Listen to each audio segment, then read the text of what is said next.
Part C. In this part of the test, you'll hear 2 different extracts. In each extract, you'll hear health professionals talking about aspects of their work. For questions 31 to 42, choose the answer A, B, or C, which fits best according to what you hear. Complete your answers as you listen. Now look at Extract 1. Extract 1, questions 31 to 36. You hear an interview with a cardiologist called Dr. Jack Robson, who's an expert on Chagas disease. You now have 90 seconds to read questions 31 to 36.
Today we're talking to Dr. Jack Robson, a cardiologist and Chagas disease specialist in the USA. Dr. Robson, what is Chagas disease and why is it referred to as a neglected disease? Chagas is caused by a parasite called Trypanosoma cruzi. Most sufferers become infected when they're bitten by an insect, commonly known as the kissing bug, which carries the parasite. Right. People often don't realize they've been bitten, and during the initial phase of the infection, symptoms are normally mild or absent. Okay. 70% of those infected never develop complications. For the other 30%, the disease tends to remain silent for a long time, often 30 years, but it eventually enters a chronic phase characterized by serious cardiac, digestive system, and neurological disorders. About 7 million people worldwide are thought to have Chagas, but it attracts relatively little publicity or funding for research. This indifference is largely down to it being primarily a disease of marginalized communities in Latin America, where it's endemic. You need resources to force significant action. Right, I see. And are there any concerns in the USA about Chagas? Yes, the insect carrying the parasite is actually endemic to the southern U.S. states. Since 1955, however, no more than 30 people have been bitten and infected while in the USA.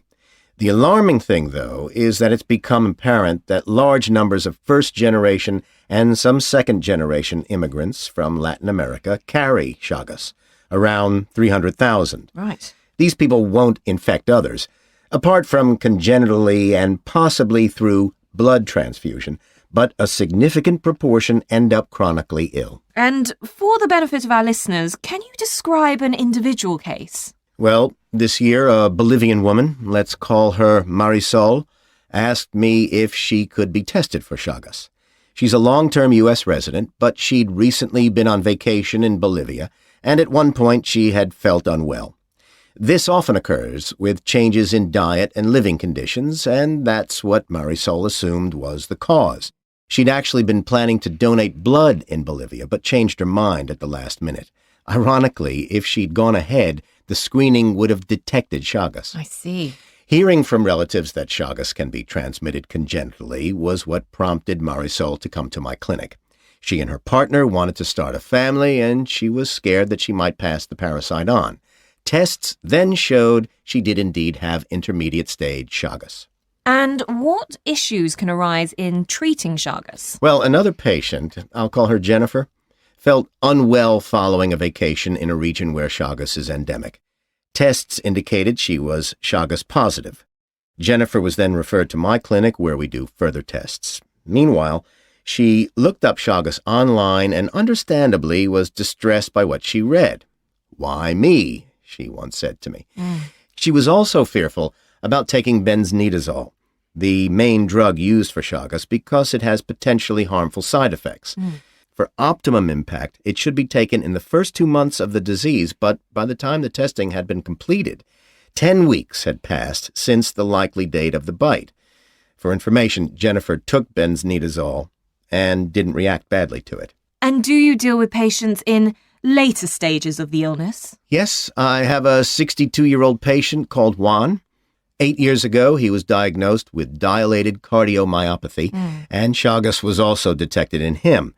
If he'd been tested for Chagas earlier in his life, his long-term prospects would have been better. A year after the diagnosis, Juan was found to have type 2 diabetes. This was dealt with relatively well, though his body did initially reject insulin. Juan took drugs for his heart, and for several years was reasonably stable, but eventually monitoring revealed severe cardiac deterioration. His experience is very much what you'd expect in someone who's had the disease for years, and it's reached the latter stages. There's no cure, and the main recommendations are rest, exercise, and appropriate diet. I see. And what can be done to combat Chagas generally? Plenty. Researchers are working on improved drugs to treat it and a vaccine. None currently exists, but it takes at least 10 years to supply a new drug. Another idea is to develop the existing drugs in tablets of different sizes. That could and should be done almost overnight. What's currently available is designed for adults, even though infants often have the disease. There are also some very important programs using insecticides and other methods to wipe out the bugs that transfer Chagas to humans, but initiatives like those take decades rather than years. Well, Dr. Jack Robson, thank you very much for speaking to us today.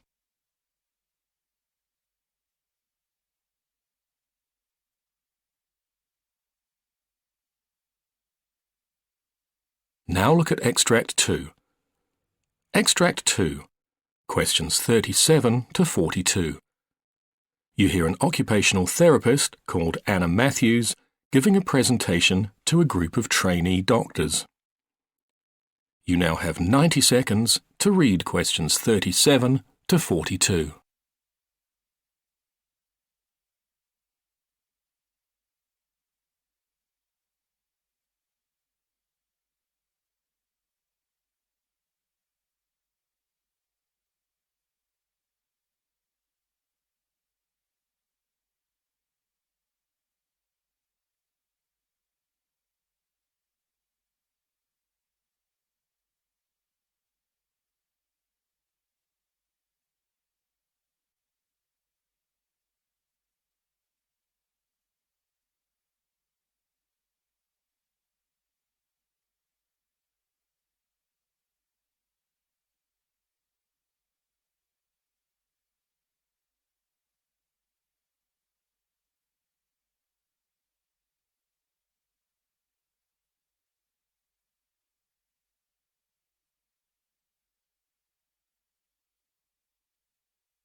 Hi, my name's Anna Matthews. I'm an occupational therapist working here in the hospital.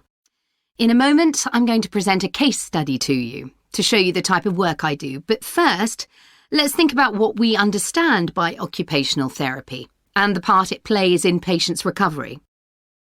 In simple terms, therapists like me help patients of all ages to participate in the things they want or need to do. through the therapeutic use of a range of recognised activities. For example, this could be helping patients who are recovering from illness or injury to regain skills and get back to work. Or it could be supporting older adults who are going through physical and cognitive changes.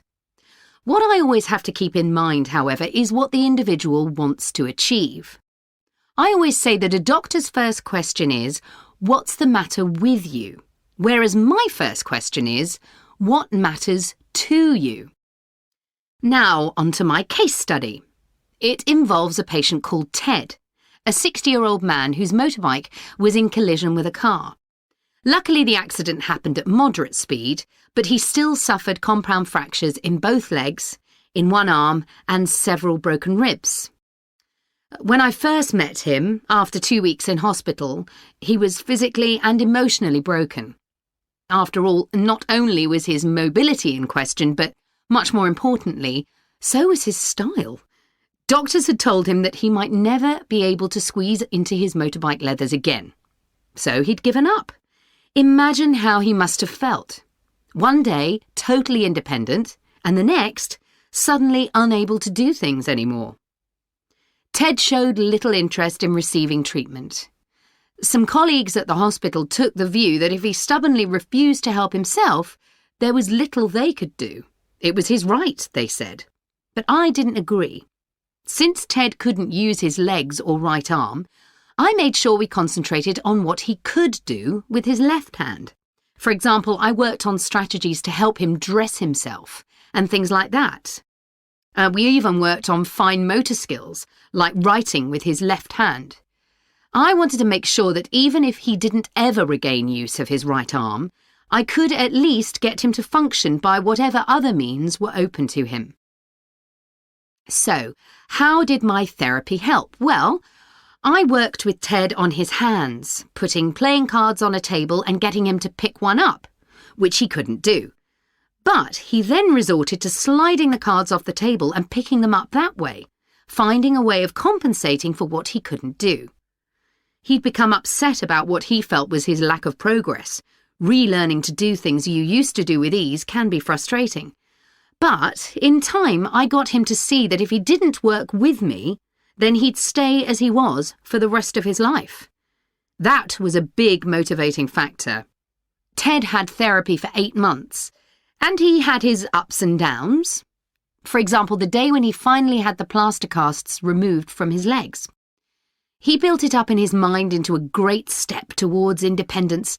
In reality, of course, it wasn't. He was still unable to stand because he'd lost a lot of strength, and the doctors were still predicting he'd remain in a wheelchair. Although I'd warned him about all this, that moment still came as a big disappointment. But strangely, when something like that happens, it can be a turning point. Like many patients, Ted became even more determined to regain mobility after that. Anyway, you'll be delighted to know that Ted's story had a happy ending. He's now back at home and back at work too. Learning to walk again took every ounce of energy he had. But patients like Ted, with that fighting spirit, go from strength to strength after discharge. That's where the support of family can be invaluable. As long as they don't inhibit the patient by warning them of potential dangers at every turn. But patients like Ted tend to take charge of their own ongoing recovery, gym membership, therapy regime, that kind of thing. Seeing that gives me a real sense of pride in the work I do and the difference it can make to people.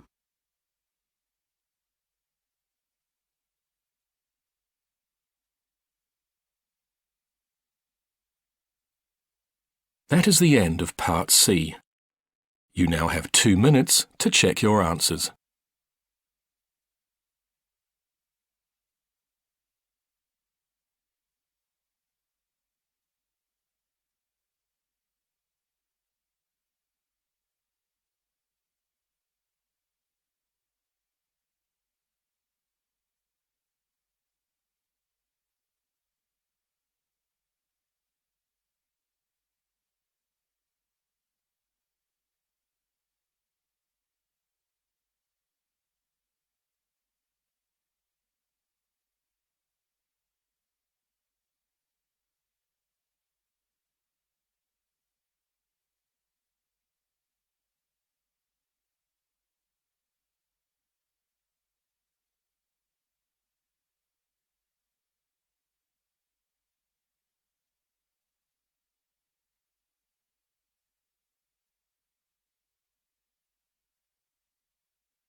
That is the end of the listening